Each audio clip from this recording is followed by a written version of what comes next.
Good afternoon, good afternoon, good afternoon, अब very good afternoon. विशाल, ज्योति, मनीष, शुभम, दिनेश, किशन, राहुल, हिमांशु, क्या हाल है भाई आप लोगों के? बढ़िया, फर्स्ट क्लास, शानदार जानदार, एकदम झकास जी। तो भाई आज तो चंद्रयान लैंड करने वाला है मून पर। क्या तैयारियां आप लोगों की हैं? क्यों भाई?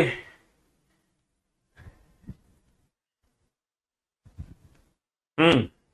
आज भारत इतिहास में अपना नाम लिखने जा रहा है। ऐसा काम होने जा रहा है आज। 23 अगस्त 2023। 23 में। हाँ जी, लेट है हम।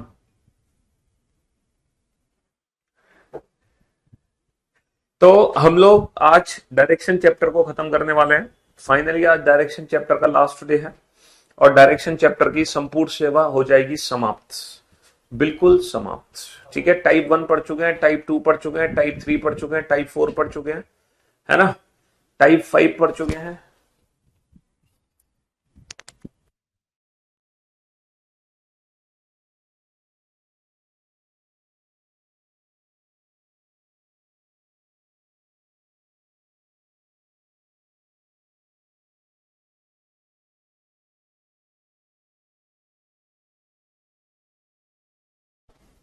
मैं आपकी मुलाकात अभी सीपीयू रैंक 10 से कराता हूँ। एक बच्चा है। हेलो, हाँ स्वाति।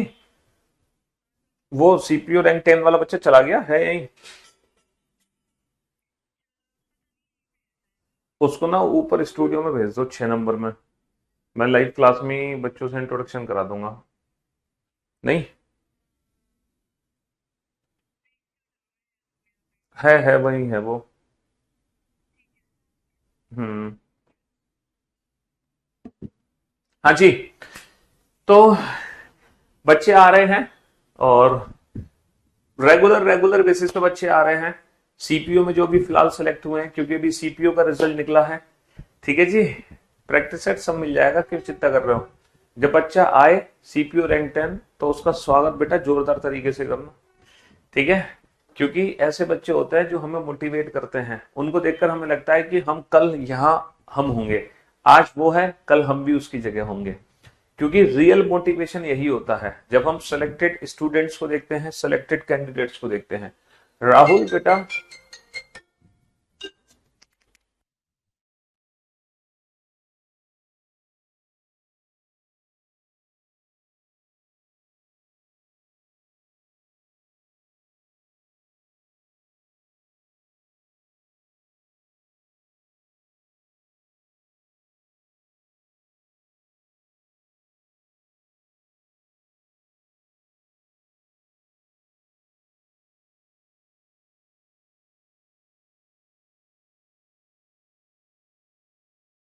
बेटा सीपीयू से क्या बनते हैं? सीपीयू से बनते हैं दिल्ली पुलिस सब इंस्पेक्टर।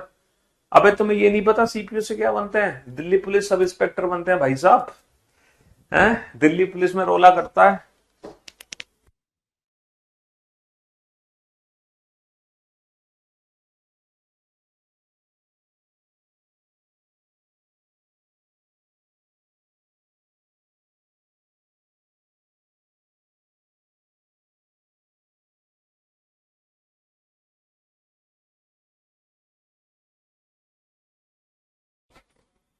हाँ जी, एक सेकंड। तो भाई मैं आपकी मुलाकात कराने जा रहा हूं दिनेश, है ना? दिनेश से कहां से? हरियाणा सोनीपत। हरियाणा सोनीपत। भाई सोनीपत में मैंने पढ़ाया था पैरामाउंट कोचिंग में, जब ऑफलाइन सेंटर हुआ करता था। तो हरियाणा सोनीपत से दिनेश आपके सामने होंगे, जिन्होंने सीपीओ में रैंक 10 हासिल की है। ठीक है?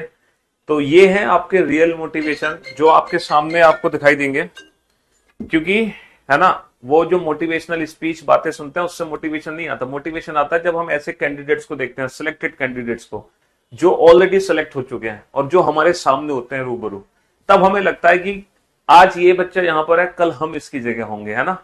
तो भाई मैं बुलाना चाहूंगा दिनेश को। वो दो शब्द आपसे कहें, आपको बताएं कि किस तरीके से उन्होंने पढ़ाई करी, या कैसे जो गलतियां उनसे हुई वो गलतियां आप ना करो। क्या थोड़ा बहुत स्ट्रेटेजी होनी चाहिए पढ़ने के लिए? क्या क्या जो छोटी मोटी गलतियां होती हैं हमसे होती हैं वो नहीं करनी चाहिए? क्या करना चाहिए? तो दो कुछ बातें दिनेश के साथ आपकी कराते हैं। आ जाइए।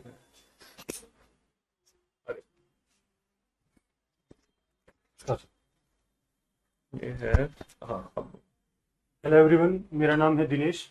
मैं हरियाणा सोनीपत से बिलोंग करता हूँ इसको थोड़ा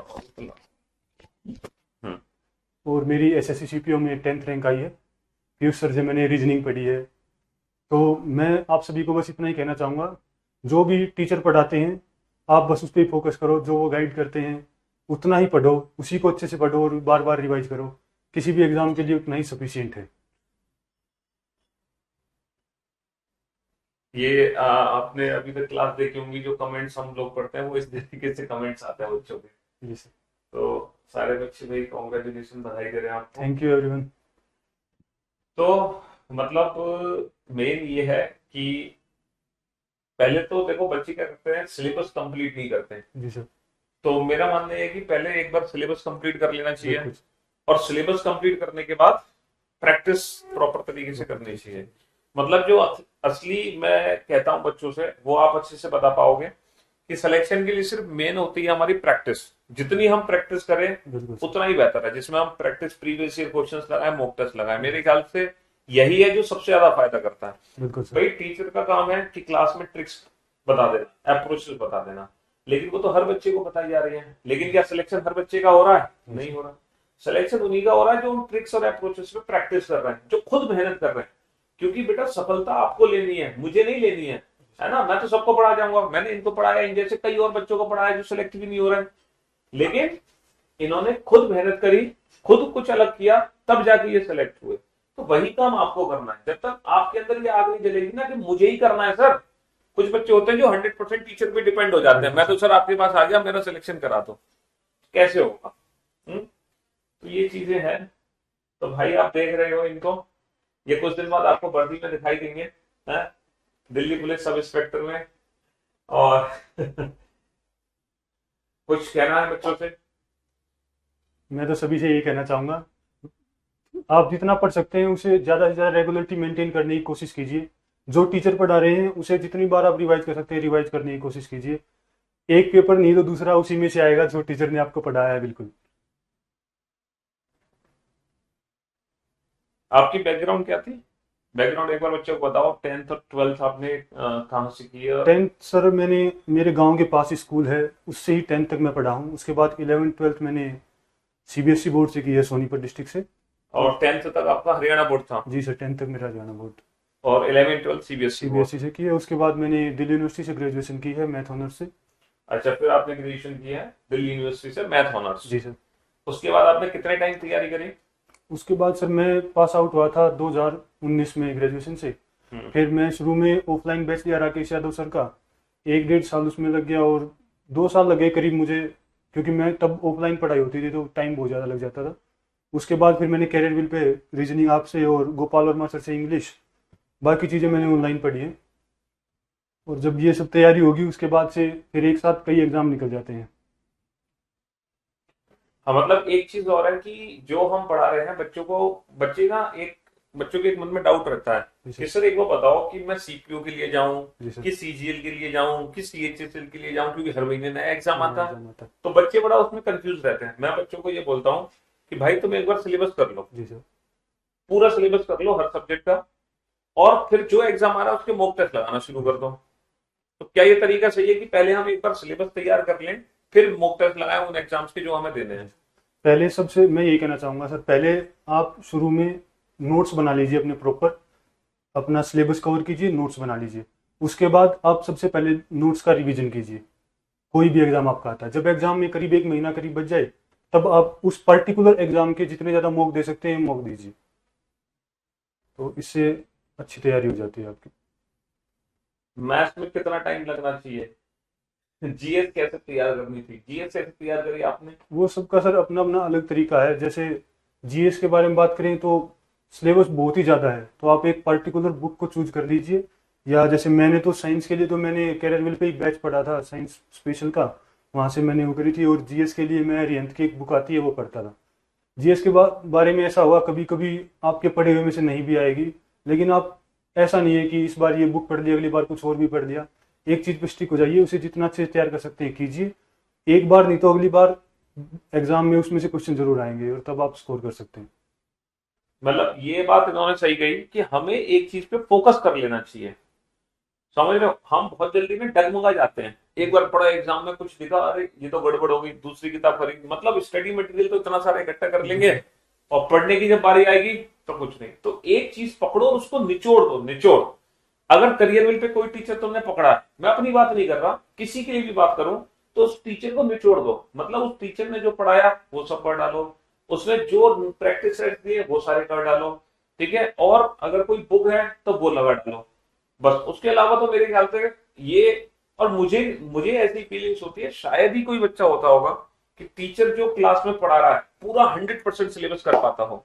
बहुत कम बच्चे कर पाते हैं सर, कुछ ना कुछ सब छोड़ देते हैं। हाँ, तो वो चीजें रहती है क्योंकि वो पेशेंस की थोड़ी सी कमी रहती है, और एक दो एग्जाम में हम फेल होते हैं और बहुत जल्दी करने लगते हैं। अच्छा, आपके कोई ऐसे एग्जाम थे जिसमें आप फेल हुए थे? बहुत एग्जाम थे सर, पहले मैं इससे पिछले साल में करीब 4-5 एग्जाम ऐसे जिनके फाइनल लिस्ट में आउट हो गया था, लेकिन मैंने उससे के बाद भी कोई स्ट्रेटजी चेंज नहीं की, कोई नई बुक नहीं ली, मैंने वही चीज़ें दोबारा रिवाइज किया और इस साल में फिर मेरी 3 नौकरियां लग गई एक साथ। तो राकेश यादव सर की जैसे एक बुक आती थी पहले अर्थमेटिक की, मैंने अब तक पूरी तैयारी में उसके अलावा कभी कहीं से भी और मैथ पढ़ने की जरूरत ही नहीं पड़ी, और वही चीज़ सफिशियंट थी। जो सर पढ़ाते हैं उतना ही पढ़ो, जहाँ से वो कहते हैं वहाँ से रिवाइज करो और रिजल्ट जरूर निकलेगा, इस बार नहीं तो अगली बार जरूर निकलेगा। बच्चे कुछ कह रहे हैं कि रिवीजन कैसे करें, भूल जाते हैं पढ़ पढ़ के। रिवीजन के लिए नोट्स का यही फायदा होगा, जो आप नोट्स बना लेते हो अपने हाथ के हैंड रिटन नोट्स होते हैं, वो बहुत टाइम बचा देते हैं। आप 1-1.5 महीने में उन्हें कवर कर लेते हो आराम से अगर आपने नोट्स बना रखे हैं।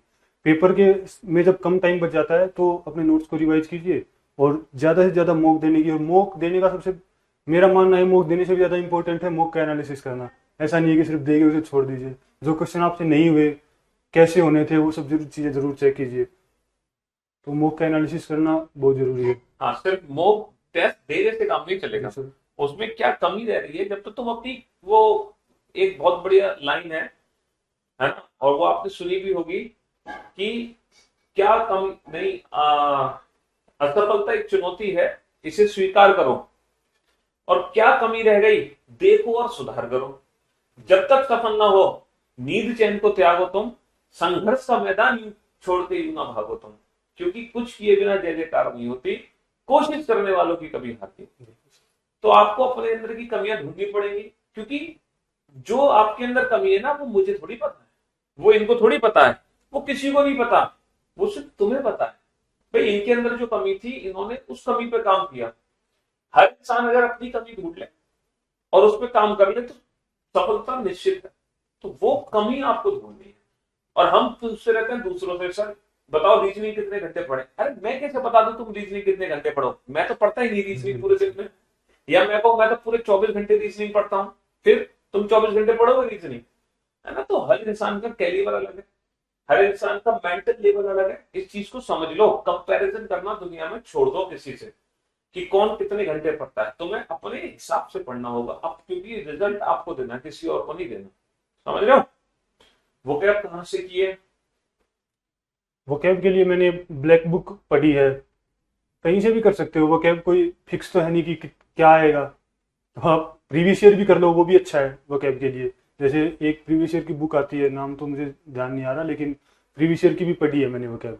मैं लिख लेता हूँ, मैं जब मॉक देता हूँ तो जो चीज़ मुझे नहीं आई मैं कॉपी मेंटेन करता हूँ उसकी, जो क्वेश्चन मेरे से नहीं हुए वो मैं उस कॉपी में लिख लेता हूँ। कोई वोकैब मुझे नहीं आती थी वो मैं उस कॉपी में नोट कर लेता हूँ, और फिर जब मैं दोबारा मुझे टाइम मिलता है तो उस रजिस्टर को दोबारा रिवाइज करता हूँ।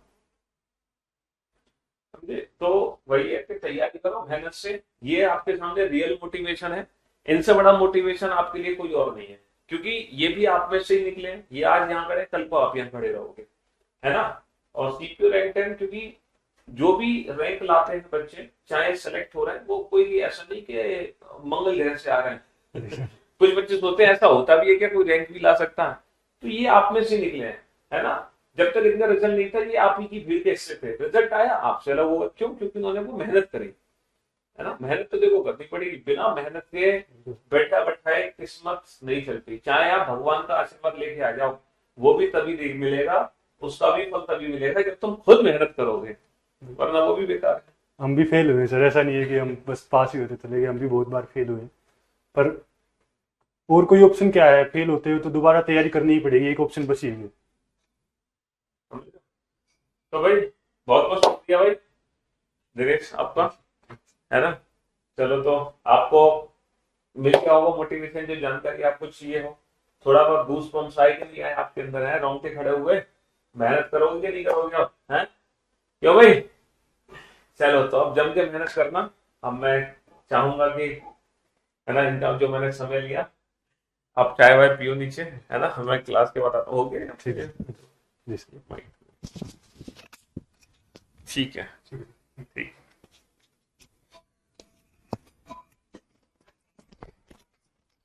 तो भाई ने आपको काफी, दिनेश ने ना काफी जानकारी आपको दी, और अब आपको यकीन आ गया होगा कि ये आप ही का, आप में से ही निकला एक बच्चा है, और ऐसे सारे बच्चे निकलते हैं, है ना, कोई अलग से बच्चे नहीं आते हैं, है ना, पृथ्वी पर आप ही की भीड़ के हिस्से होते हैं जो सेलेक्ट हो जाते हैं। ठीक है, चलिए। तो भाई हम लोग पढ़ रहे थे, टाइप 1 कर चुके थे, टाइप 2 कर चुके हैं, टाइप 3 कर चुके हैं, है ना, टाइप 3 कर चुके हैं, टाइप 4 कर चुके हैं, टाइप 5 कर चुके हैं, टाइप 6 कर चुके हैं। ठीक है, पानी रख दो बस, अच्छा यहां रख दो, यहां। ठीक, आज हम करेंगे टाइप 7। पहले तो शेडो वाले क्वेश्चन, शेडो वाले क्वेश्चन नहीं, शेडो वाले क्वेश्चन से हमारी शुरुआत होनी है। तो पहले तो आप इस शेडो वाले क्वेश्चन को तसल्ली से पढ़ो और समझने की कोशिश करो कि ये क्वेश्चन लिखा क्या है। फिर मैं आपको बताऊंगा इस क्वेश्चन को आप विदाउट पेन एंड पेपर किस तरीके से एग्जाम में उड़ा सकते हो, कुछ ही सेकंड्स के अंदर। ठीक है, टोटल हमने 41 क्वेश्चन कर लिए थे। अब हम चलते हैं क्वेश्चन नंबर 42 पर। अब हम चलते हैं क्वेश्चन नंबर 42। बनाओ इस क्वेश्चन को, बनाओ जल्दी से बनाओ सारे बच्चे, है ना, जल्दी से बनाओ इस क्वेश्चन को।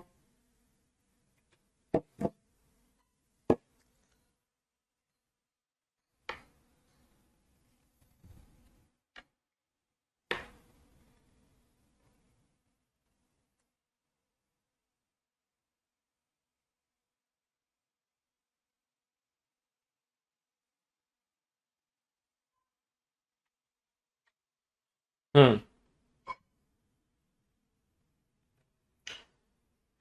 ये नई टाइप है, टाइप 7। इस क्वेश्चन को समझो कि ये क्वेश्चन क्या कहना चाह रहा है, इस क्वेश्चन का मीनिंग क्या है। जल्दी से बनाओ फटाफट से।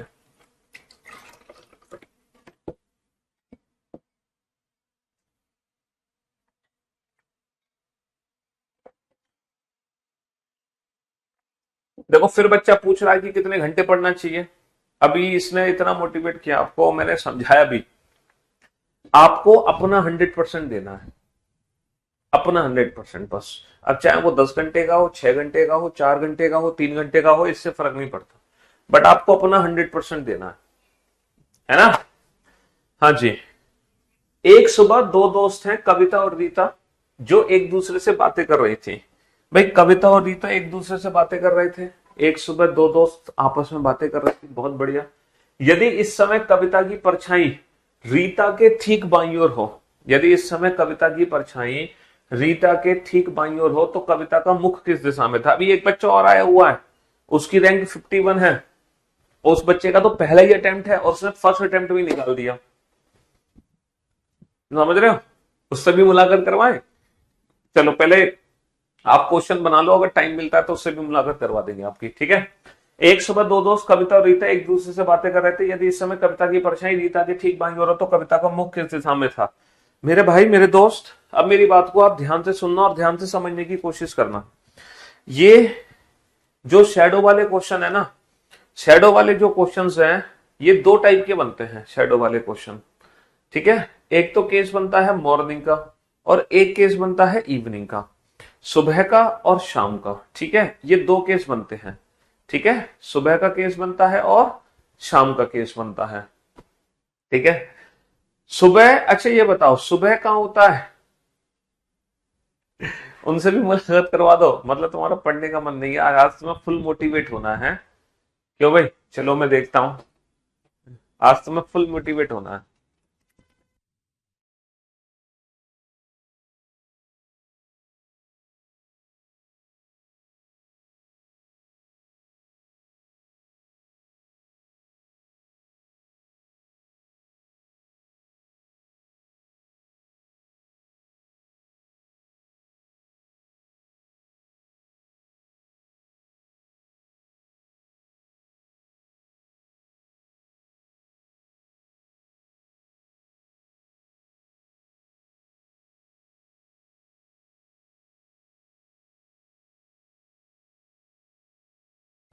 हाँ जी, चलिए।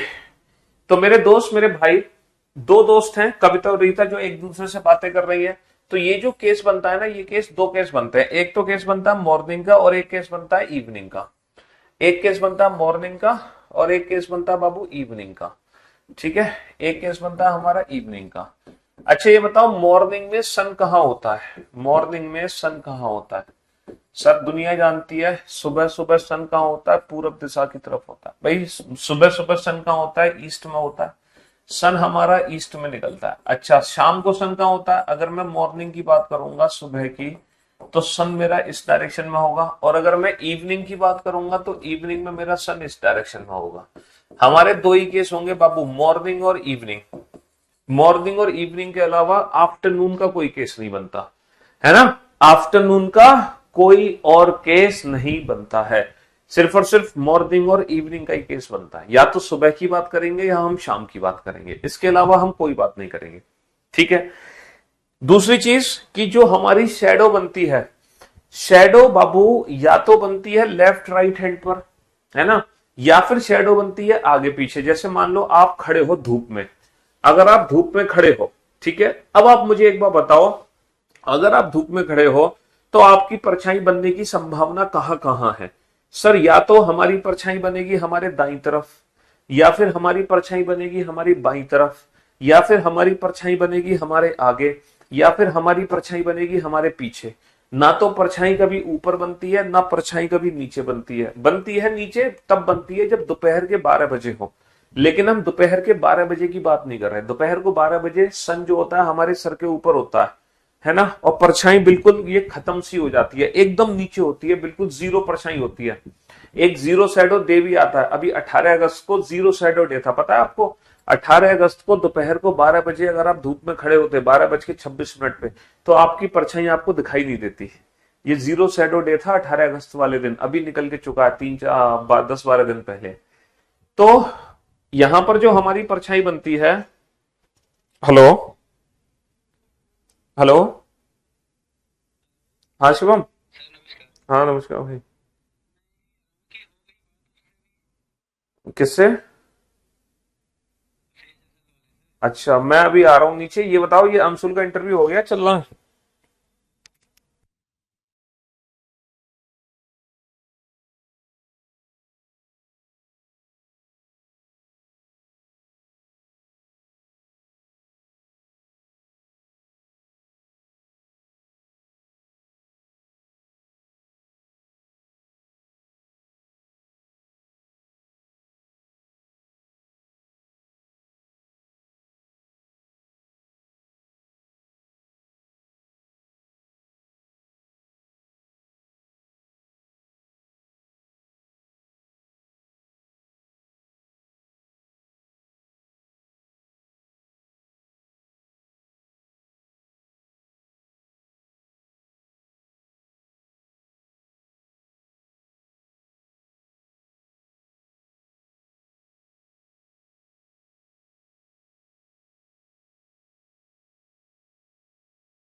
हाँ जी।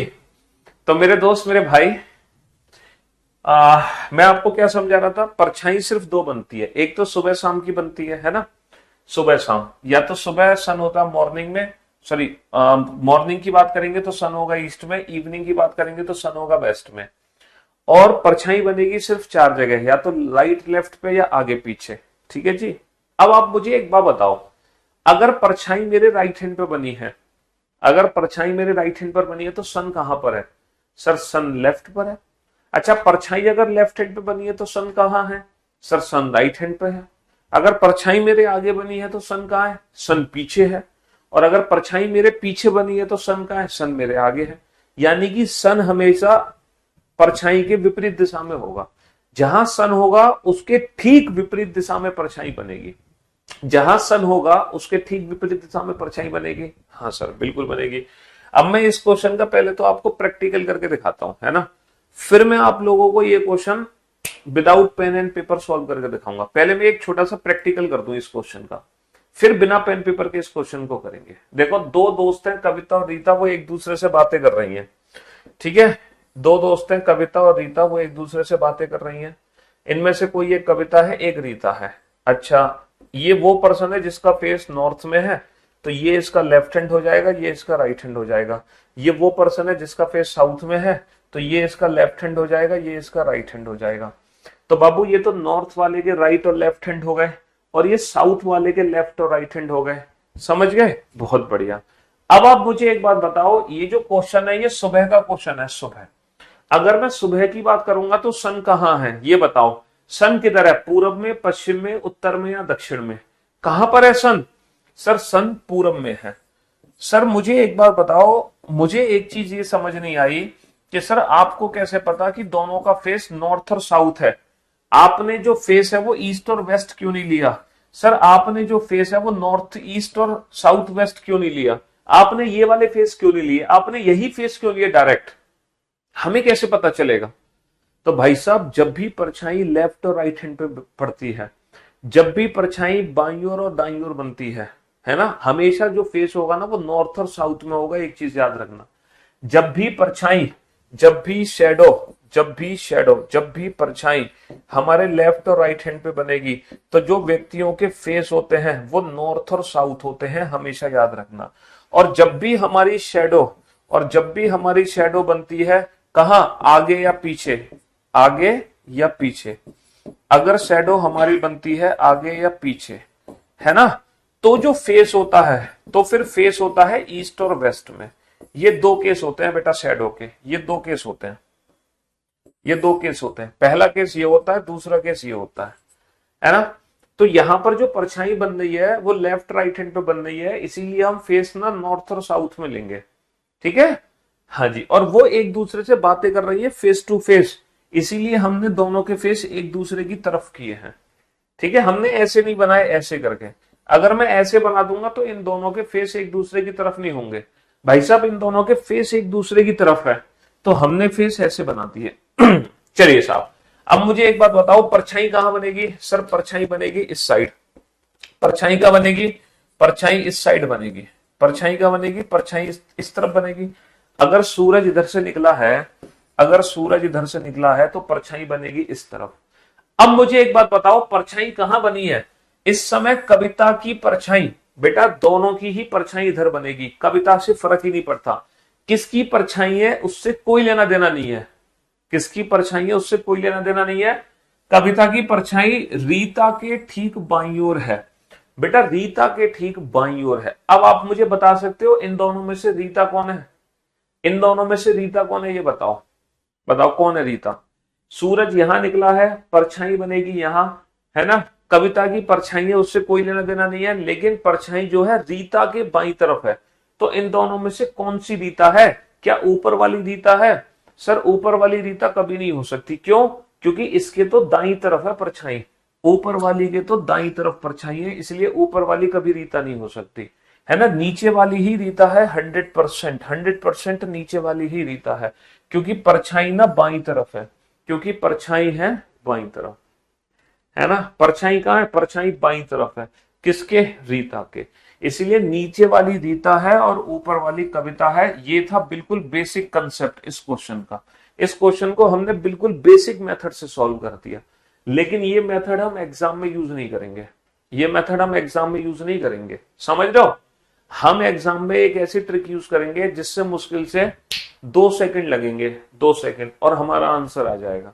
2 सेकंड के अंदर आप शैडो वाले क्वेश्चंस के आंसर दे दोगे। देखो कैसे दोगे। शैडो से रिलेटेड क्वेश्चन में आपको करना क्या है? आपको कुछ नहीं करना, बस एक छोटा सा काम करना है ना। आपको ना सन का लेफ्ट या राइट लेना है, और जैसे ही आप सन का लेफ्ट या राइट लोगे आपको पर्सन का फेस पता चल जाएगा, आपको पर्सन का फेस पता चल जाएगा। बस आपको सन का लेफ्ट राइट लेना है। सर सन का लेफ्ट राइट समझा नहीं मैं। देखो सन हमारा जो होता है ना वो ईस्ट और वेस्ट डायरेक्शन में होता है। सन कहाँ होता है? सन या तो ईस्ट में होगा या वेस्ट में होगा। अगर सुबह की बात करेंगे तो सन ईस्ट में है, शाम की बात करेंगे तो सन वेस्ट में है। तो बेसिकली हमें ईस्ट और वेस्ट का लेफ्ट या राइट लेना है, हमें ईस्ट और वेस्ट का लेफ्ट या राइट लेना है। सर हमें कब ईस्ट का लेफ्ट या राइट लेना है, कब वेस्ट का लेफ्ट राइट लेना है, ये कैसे पता चलेगा?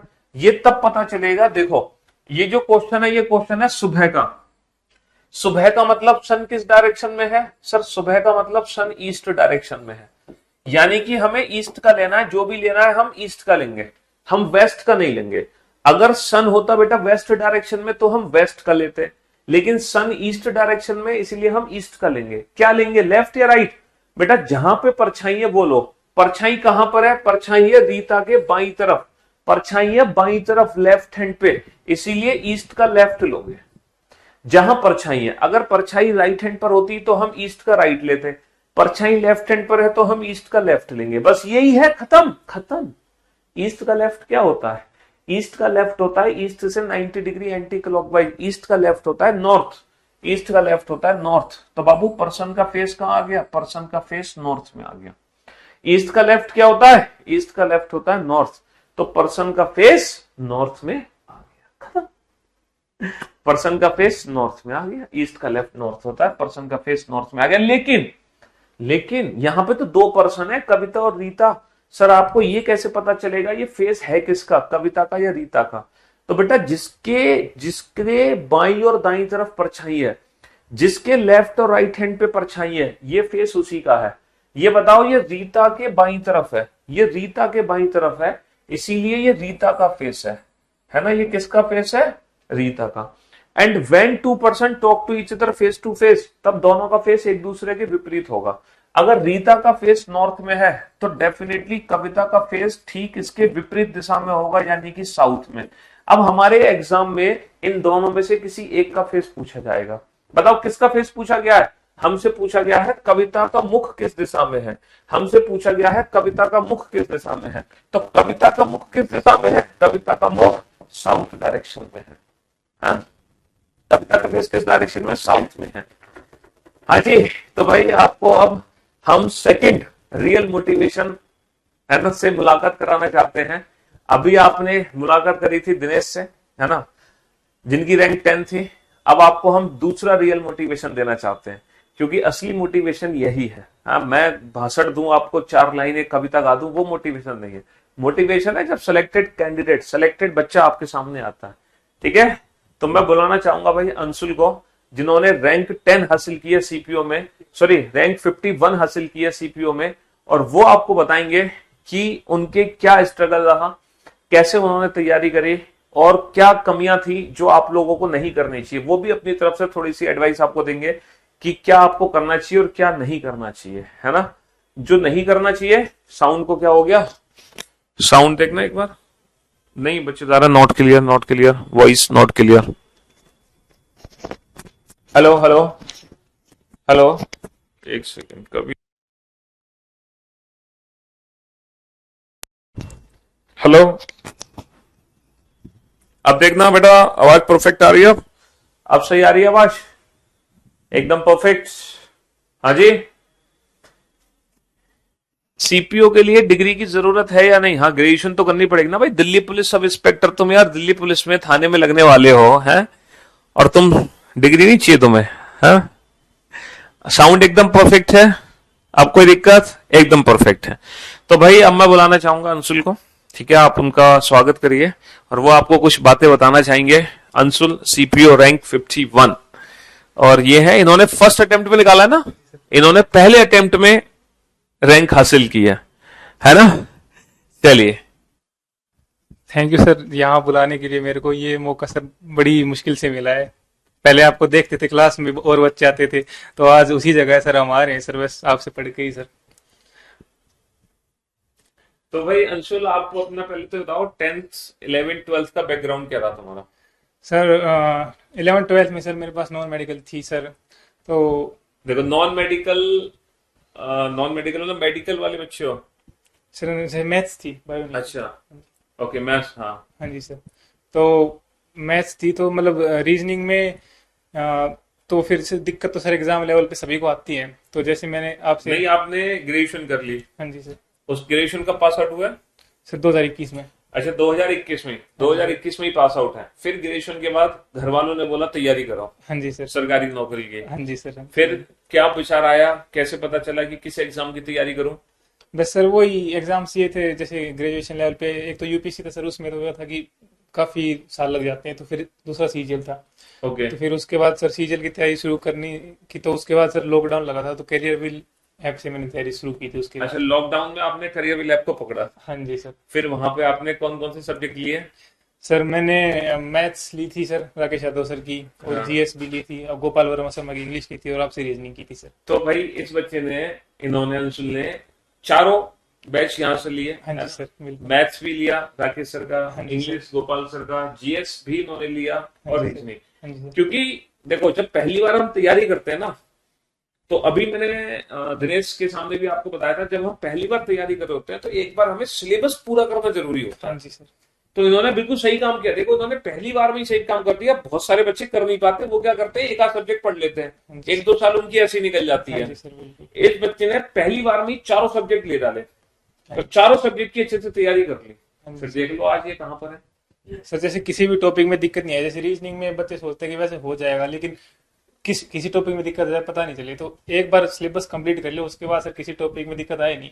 और सर जो आपका वो वाला मेथड था ना, जो टॉपिक सिलोगिज्म वाला, ओन पेट आर डॉग या फिर old dog are cat, sir वो जो मैंने आपसे किया था सर, वो तो मैंने सर एक 10 सेकंड में सर क्वेश्चन सोल्व थे। सबसे बेस्ट टॉपिक सर मेरे को वो लगा था आपका सर। वो आपको सबसे बेस्ट लगा, जबकि वही है, देखो है क्या कि किसी भी टॉपिक में ना अगर हम थोड़ा सा ध्यान लगा देना, वो हमारे लिए बहुत आसान हो जाता है। और जरा सा भटके, 90% बच्चे स्लॉक्स में फंस जाते हाँ हैं, जी, क्योंकि पेशेंस वही- नहीं है। जी सर। क्योंकि स्लॉक्स की मैं काफी सारी क्लास लेता हूँ, हाँ जी अगर वो सारी क्लास आप कर लो पेशेंस के साथ, फिर वो आपके लिए चुटकियों का खेल सर, वो सर बेस्ट इसीलिए लगा कि उसमें दिक्कत आती है सर पहले, लेकिन जो आपने वो मेथड सिखाया उसके बाद सर इतने बड़े बड़े क्वेश्चन 10 सेकंड में हो रहे हैं बिना वेन डायग्राम के, सर वो बहुत अच्छा लगा था। हाँ। बहुत जल्दी क्वेश्चन होते हैं, सर कॉन्फिडेंस बहुत आया था कि कितने बड़े लोग से क्वेश्चन आ जाए, बिल्कुल सही होंगे। तो ये आपका, अपने चारों सब्जेक्ट, पहले तो सिलेबस तैयार किया, हाँ जी। फिर आपने मॉक टेस्ट लगाए। जी सर। अच्छा, सीपीयू से पहले कोई और एग्जाम जिसमें आप फेल हुए हो? सर मैंने जैसे पूरा कोर्स लेके सर एग्जाम दिए थे, उससे पहले दिए नहीं, तो सर मतलब जो भी एग्जाम दिया था, सीजीएल 2022 दिया था सर, उसमें ASOFHQ मिल गया सर। लो, इन्होंने सीजीएल 2022 में भी सेलेक्ट हुए, ये जो अभी रिजल्ट निकाला था मेंस का, है ना, 3-4 महीने पहले आया था ना, तो उसमें भी ये सिलेक्टेड है ASO AFQ पर, है ना। Yes sir. तो वहां भी इनकी ज्वाइनिंग हो चुकी है सीजीएल में, और अब सीपीयू में भी इनकी रैंक 51 है। उसमें ज्वाइन आई नहीं है सर, उसमें टाइम लगेगा तो। अच्छा, उसमें टाइमिंग लगेगा ज्वाइनिंग में। जी, उसमें भी। अच्छा, बच्चों को ना ये दिक्कत रहती है कि जैसे हमने, मैं रीजनिंग की तो चलो बात नहीं कर रहा, जीएस का मैसेज भी आ रहा है, बच्चों को बड़ी दिक्कत रहती है कि जीएस इतना बड़ा सिलेबस है, कैसे तैयार करें उसे। तो आपकी स्ट्रेटेजी क्या रही थी जीएस को सर लेकर? जीएस की सर अभिषेक सर ने टीम का बैच लिया था सर, उसके अलावा और कुछ पढ़ने की जरूरत है नहीं सब्जेक्ट्स में, तो सर उसमें जो करा रखा है वही 10 बार नोट्स रिवाइज कर लो, उसके अलावा सर मैंने कुछ नहीं किया जीएस में। सब्जेक्ट्स में सर उससे बाहर कुछ नहीं आता। मतलब कहने का ये है कि भरोसा होना चाहिए, हाँ जी सर, टीचर पे भरोसा होना चाहिए। टीचर पे भरोसा होना चाहिए। जी सर। देखो, जीएस समंदर है हाँ जी है सर, ना, बिल्कुल। लेकिन उस समंदर में से अगर हम आपको बाल्टी निकाल के दे रहे हैं पानी, तो आपकी जो नजर है ना, वो उस बाल्टी के पानी पर होनी चाहिए। जी अब सर। तुम्हारी नजर होगी समुद्र के पानी पर, अरे सर ने तो हमें ठग लिया, ये तो इतना बड़ा पाया समुद्र है, पूरा सर दे रहे हैं बाल्टी भर के पानी, तो फिर बेटा गड़बड़ है, फिर तो तुम समुद्र में डुबकी लगाओ और तैरे जाओ, तैरे जाओ। हाँ जी सर, बिल्कुल। और सर जैसे प्रैक्टिस भी करनी होती है, जैसे बैच खत्म हो गया था उसके बाद सर यूट्यूब से ही आपकी क्लासेस की प्रैक्टिस की सर, बहुत मजे आते थे, बिल्कुल ऐसे क्वेश्चंस होते थे, पता ही नहीं हाँ, चलता। अब तो देखो, मैंने 2 साल से ये, पहले तो मैं नहीं कराता था, सर वो एक आपकी सीरीज है ना 1000 क्वेश्चन वाली, हाँ, 1000 सर क्वेश्चन वो की इतनी सीरीज। बेस्ट है सर, इतनी उसमें स्पीड बढ़ी वो करके मैंने वो 2-3 बार कंप्लीट और किया। मैं बच्चों को बोलता भी था कि भाई साहब लाइव आ जाओ, तुम्हें पता चल जाएगा तुम्हारे आंसर कितनी जल्दी आ रहा है हाँ निकल जी कर। सर, हाँ वही। तो मैंने अभी पिछले 2 साल से ही इसीलिए मॉक टेस्ट लगवाना स्टार्ट किया है अपने यूट्यूब चैनल पे, हाँ जी ताकि स्पीड बढ़े बच्चों की। भाई क्लास में तो स्पीड नहीं बढ़ती, हाँ जी क्लास सर। में तो सिर्फ सीखना होता है हमें, लेकिन स्पीड बढ़ती है जब हम टेस्ट देने उतरते हैं। हाँ जी सर, वो 1000 क्वेश्चन वाली सर वो बहुत मस्त सीरीज थी सर, सच्ची। हाँ, बच्चों को अभी मैंने एक तो 1000 क्वेश्चन की सीरीज कराई थी, उसके बाद आपका तो शायद सिलेक्शन हो गया, उसके बाद मैंने 100 प्रैक्टिस सेट की और कराई थी बच्चों को सीरीज, हाँ जी, हाँ जी। जो मैंने टेलीग्राम चैनल पे भी दे रखे हैं 100 प्रैक्टिस सेट। सर वो अभी भी चलाई थी, जैसे पैटर्न चेंज हो गया था ना, तो हाँ, उस type उसके के बाद questions- आए थे वो, हाँ जी सर।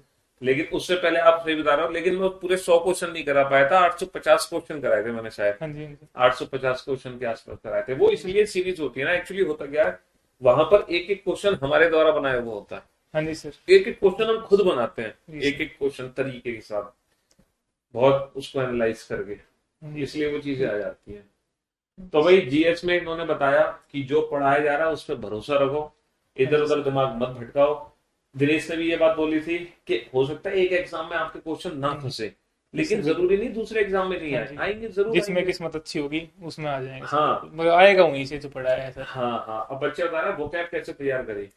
सर वो कैब तो बस वही दिन की 20 वो कैब याद कर ली थी, एक और दिन में आपका रेगुलर टारगेट था कि 20 vocab याद करो। 20 वर्ड मीनिंग, और जैसे 10-15 आइडिया चलो, और 10-15। मतलब बच्चों की तरफ से पूछना चाह रहा हूँ, जैसे आज आपने 20 vocab याद करी, जी सर। कल को फिर 20 करी, हाँ जी सर। परसों फिर 20 करी, हाँ जी सर। फिर जो पुरानी 20 है वो तो भूल जाएंगे 5 दिन सर मैं बाद। ऐसे करता, जैसे सुबह उठा तो वो कैब मेरे लिए तो सबसे बेस्ट टाइम था कि सुबह 4 बजे उठ के याद करना। अच्छा, आप सुबह 4 बजे उठ के पढ़ते थे। वो कैब सर उसी टाइम याद होती थी मेरे से। जी सर। अब देखो, इन ये उठते थे सुबह 4 बजे, ये इनका मेथड था। अब आपका नहीं है, पता चले आप 2 बजे सो रहे हो रात को पढ़ के, हाँ जी। और आपने कहा कि भाई अंशुल उठा था सुबह 4 बजे, 2 बजे सो गए, तुम 4 बजे उठ के याद कर लोगे, तुमसे नहीं होगा। वो कैब सर। वो फिर इनको सोना भी जल्दी पड़ता होगा, हाँ आप जी, सोते हाँ। भी जल्दी हो गए। हाँ जी, हाँ बिल्कुल सर। हम्म। वो कैब सर ये होता था कि जैसे 20 याद की तो बोर्ड पे मैंने वर्ड लिख ली बस, तो शाम को सोते टाइम उनके मिली लिख लिए, अगले दिन सुबह उठ के फिर से वो दोबारा मैंने फिर अगले किया, और फिर। मतलब रेगुलर रिवीजन हाँ बनाना। जी, रेगुलर रिवीजन। क्योंकि देखो, असली कहानी यही है, भूलते हर कोई है, ये भी हाँ भूलते हैं। ये ऐसा नहीं कि इन्होंने, ये ऐसे नहीं है कि इन्होंने एक बार पढ़ लिया और ये भूले नहीं होंगे। नहीं सर, बहुत टाइम लगा था वो कैब में, कम से कम अच्छे से याद करने में 1-1.5 साल लगा सर। 1-1.5 साल लगा इनको। 3-4 महीने में सर। तो बहुत आप लोग ये मत समझा करो कि जो टॉपर हैं, जो रैंक लेकर आ रहे हैं, वो गॉड गिफ्टेड हैं। उन वो तो एक बार पढ़ते हैं। कुछ बच्चे कहते हैं, सब कुछ बच्चे ऐसे होते हैं जो तो देख लेते हैं ना, वो जिंदगी को याद रखते हैं। ऐसा कोई नहीं बच्चा सर, नहीं है दुनिया में, है ना। हर किसी की प्रैक्टिस होती है, प्रैक्टिस होती है। Practice makes a man perfect. भाई ये प्रैक्टिस करते थे, ये खुद कह रहे हैं 1-1.5 साल लगे, बताओ इनको। हाँ जी, वो कैब में तो सर। चीजें को रिवीजन करना, time to time revision, revision, जितना रिवीजन जितना practice, revision practice revision practice, ये करते रहो करते रहो। मैथ्स और बाकी इंग्लिश की प्रैक्टिस के लिए प्रैक्टिस के लिए बस टेस्ट ही थी जैसे, टेस्ट बुक से मॉक टेस्ट। मॉक टेस्ट ही दिए थे, हम्म। और जो सर ने पढ़ाया था वो रिवाइज कर लिए, और जो बुक थी सर की एक्यूमेन वगैरह उससे लिए थे, और नीतू सिंह वगैरह से कर लिए सर प्रैक्टिस। और मैथ्स की पूछ रहे हैं बच्चे, मैथ्स में क्या किया भाई। मैथ्स में सर राकेश यादव से की थी, और राकेश यादव बुक 7300 वाली सर, उससे ऊपर तो राम का नाम है सर। सच्ची में सर वही बुक की थी 5-6 बार, जितनी बार भाई भी की थी। अंशुल ने सब बात बोली कि राकेश सर की 7300, उससे ऊपर तो राम का नाम है। सर बिल्कुल। ये तो मतलब एक बहुत बड़ी बात हो गई, है ना। तो भाई ये तो सर के लिए धन्यवाद कहना भी चाहेंगे हम कि आप देख सकते हो कि भाई ये चीजों को भरोसा रखना बहुत जरूरी है, हाँ जी सर। और उसके बाद प्रैक्टिस करो। क्योंकि एक चीज याद रखो, मैं कई बार समझाता हूँ आपको, जो आपको, भाई ये सिर्फ वही वाली बात होती है, अपने मुंह मियां मिट्ठू बनने वाली बात होती है।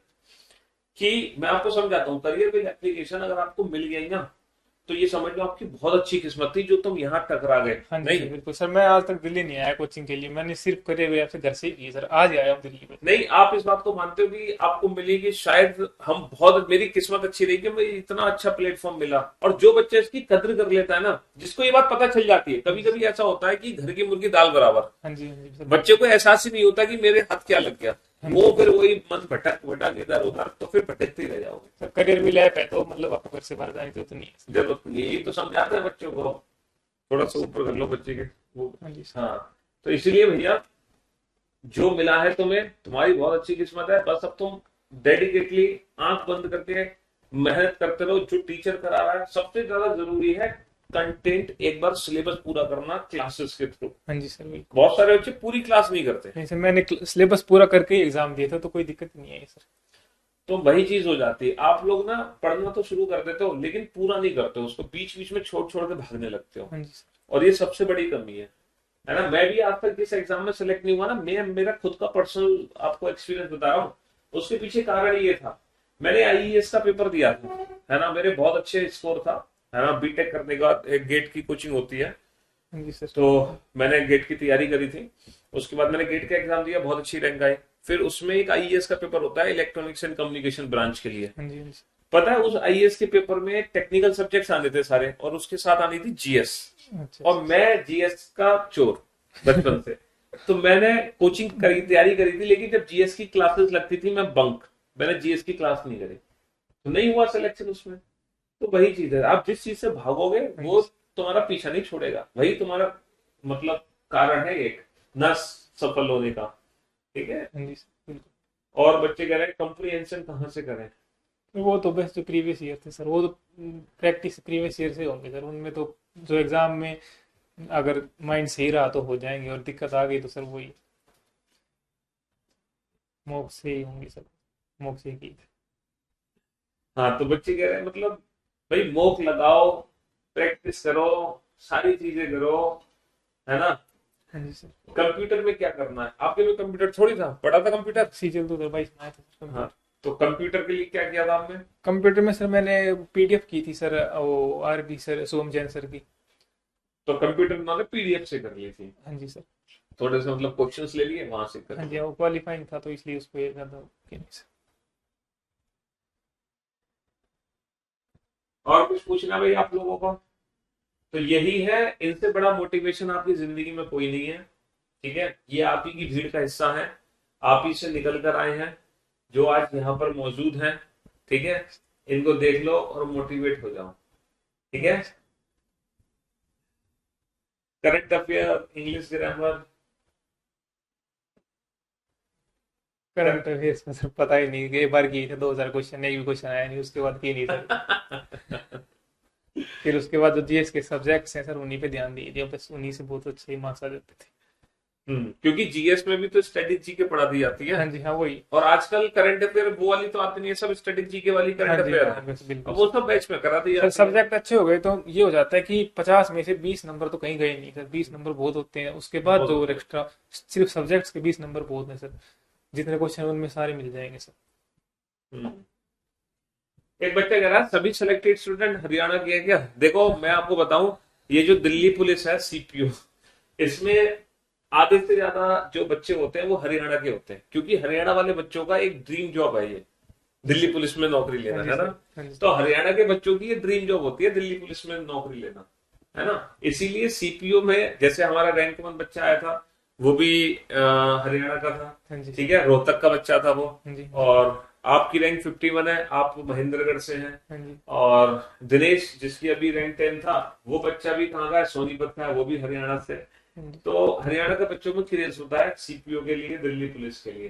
हाँ जी ज्यादा बच्चे हरियाणा के ही बैठते हैं एग्जाम हाँ देने, जी इसलिए हाँ जी। इसलिए हरियाणा के बच्चे कह रहे हैं कि हरियाणा के बच्चे, यही रीजन है। चलो, तो भाई मुलाकात हुई इनसे, इन्होंने आपको जो बातें बताई उनका ध्यान रखना। ठीक है, और लास्ट में कुछ बच्चों को कहना चाहते हो आप अपनी तरफ से। सर मैं यही कहना चाहता हूँ कि जो टीचर्स करा रहे हैं उनसे बाहर जाने की जरूरत है ही नहीं। मैंने आज तक जो टीचर्स ने कराया उनसे भरोसा किया कि ये नहीं देखा कि भाई और भी कर लूँ और भी कर लूँ, जो सर ने करा दिया सफिशियंट है, क्योंकि सर अपनी तरफ से सर भी तो चाहते हैं कि बच्चों का सिलेक्शन हो। ये बात देखो, इन्होंने कितनी अच्छी बात कही कि जो टीचर करा रहा है उस पर विश्वास रखो। क्यों, क्योंकि टीचर भी तो चाहेगा आपका सिलेक्शन हो। जी सर। एक बात बताओ, टीचर, ये बात आपने सही कहा कि अगर मुझे पता है कि मेरे अंदर कमी है और मैं उस कमी को दूर ना करूं, अगर मैं आपको वो ना पढ़ाऊं जो एग्जाम में आ रहा है, तो मैं मार्केट से बाहर नहीं हो जाऊंगा, हाँ मुझे जी कौन सर। पूछेगा। हाँ जी सर हाँ तो बिल्कुल भाई सीधे। मेरे लिए भी तो कंपटीशन है ना, हाँ कि जी मुझे सर। अच्छा पढ़ाना है। हाँ जी हाँ ये जी इन्होंने बहुत सही कहा कि टीचर की भी तो है ना मजबूरी है कि आपको बेस्ट कंटेंट दे, वरना वो भी तो बाहर है। ऐसा हाँ थोड़ी जी कि सर। हमारी कोई सरकारी नौकरी है, हम प्राइवेट जॉब कर रहे हैं भाई, हमारी कोई सरकारी नौकरी नहीं है, कोई सरकार हमें फंडिंग नहीं दे रही है। हाँ जी सर। समझ रहे हो। वही सर, जो टीचर ने करा दिया बस उस पे भरोसा रखना है, बस फिर कोई दिक्कत नहीं आएगी सर किसी भी एग्जाम में। जो टीचर ने कहा ये यहाँ से करना है बस वो कर लो, उसके अलावा दूसरी चीज करने की जरूरत नहीं होगी सर। चलो ठीक है भाई, बहुत बहुत शुक्रिया आपका अंशुल भाई। Thank you so much sir. हाँ, और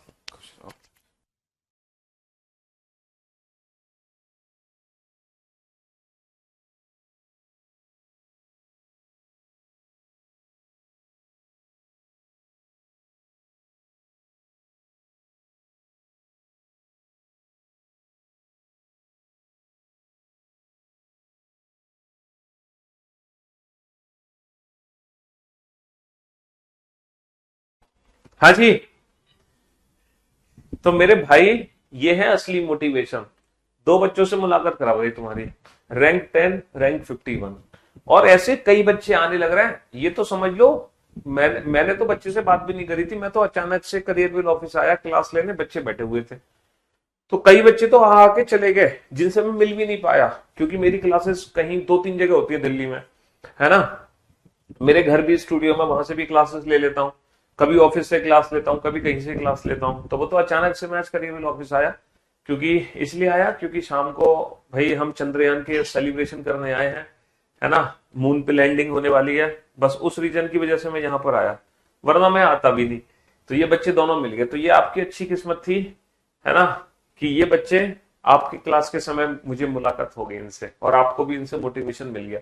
ऐसे मोटिवेशन की हमें जरूरत होती है ना। जी हाँ, अब आपने कहा ना कि अगले हम होंगे सर आपके पास, बस यही चाहिए, है ना, कि अगला बच्चा आप ही होना चाहिए यहां पर मेरे साथ।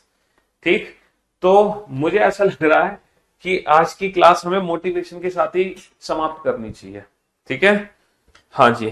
थोड़ा सा अब ये दोनों बच्चे हैं, क्योंकि अभी मेरी इनसे मुलाकात हुई नहीं है, डायरेक्ट मैं इनसे क्लास में मिला हूं, मुझे पता भी नहीं था ये मेरे स्टूडेंट हैं, मैं डायरेक्ट क्लास में मिला था। तो मैं थोड़ा सा इन दोनों बच्चों से वार्तालाप कर लूं, है ना, थोड़ा सा उनको भी हम, है ना, उनको भी अच्छा लगेगा, वो इतनी दूर से आए हमसे मिलने, तो थोड़ा सा उनसे भी मुलाकात कर लेते। तो आज के लिए हम यहीं छोड़ देते हैं, बाकी क्लास को फिर हम कल इस चैप्टर को खत्म करेंगे। ठीक है, love you guys, love you all, take care, शुक्रिया, धन्यवाद, टाटा, bye bye, goodbye, love you guys, love you all.